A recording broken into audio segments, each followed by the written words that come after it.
कहिड़ो इम्तिहान? मैट्रिक जो। पर भाई यो तो अॻ में बि ॾिनो हो। बस साईं 3 दफ़ा फेल थियो आहियां।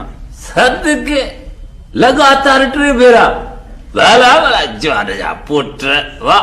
पोइ बि सही न छोकिरे खे शाबास हुजे, वरी वरी फेर थियण खां मुड़ियो ई कोन्हे।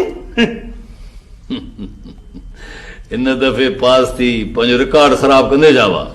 बस साईं दिल त चवे थी त पास थियां। अरे बात दिल त चवे थी त अंतर छा थिया, पर करामत बि त हुजे न। करामत जी मन आहे इम्तिहान जी तयारी, सातो को पुॼे ई कोन।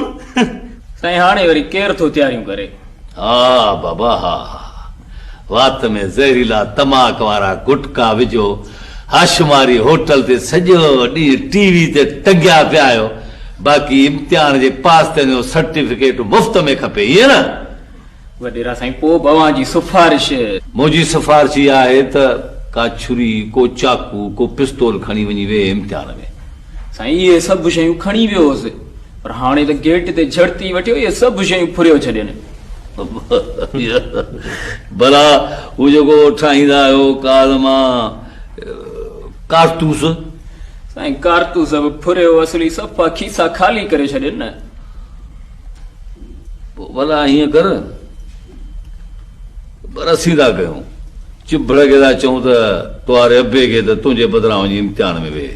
भोतार हथ वठी था फेल करायुमि, अबो ॼाणे अलफ बे बि कोन, सो वरी ॾींदो इम्तिहान। छा कजे हाणे जुमा खान छा कजे। हाणे हीअं कर भाउ, तूं पेपर ख़ाली छॾे अचु इम्तिहान में। इम्तिहान खां पोइ तुंहिंजे उस्ताद खे हिते मुंहिंजी उताक ते घुराए तोखां पेपर लिखाए तोखे पास कराईंदासूं, ठीकु? ठीकु, इहो कमु भलो। जड़ा हुकुम हुकुम जी भोतार साईं। लक्षियूं तयार न भाउ? साईं इंतज़ार में पई वञो। भला अॼु इस्तेमालु थियो आहे न? साईं वीचारियूं अॼु इस्तेमालु न थियो। अरे भाउ हेॾां उथी बि, हेॾां विच वेही रहो, वेही रहो। जुमा खान को म्यूज़िक जो करंट। साईं म्यूज़िक पे हलंदो, लठियूं पे हलंदियूं, छोकिरा तयारी वठो। अचो पुट मैदान ते लहो, अचो पुट मैदान ते लहो। लठे रागर पुट जुमा खान लठे लठ दे त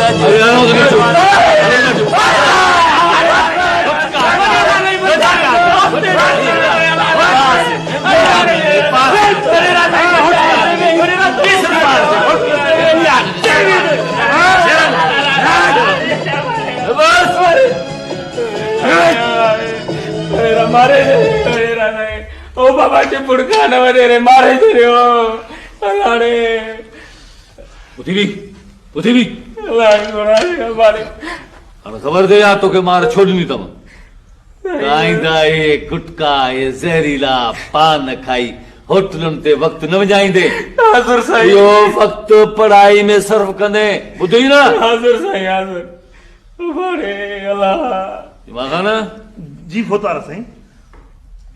ये मार पाण के घणे में पई? साईं लगे तो 1000 खन लहे। न भोतार न न न मार कुछ सर सोची हुई तो 2000 लहे बाबा। जानो का सही तो चले जुमा खान हरू भरू कंजूसी न कर, दे 2000 रुपया। मुखे छा थी पंहिंजी पैसा था ॾियो, मुखे छा। साईं मां गायो सलाह वठण, पैसा वठी मार खाइण कोन आयो, ये न ख़बर मूंखे पैसा। छा थो चई वरी छा में चई हो? दे भला पैसा रे। बस साईं वडेरा साईं पैसा रे। 20 पैसा हल हल हल फुट पेड़ रहा है, हल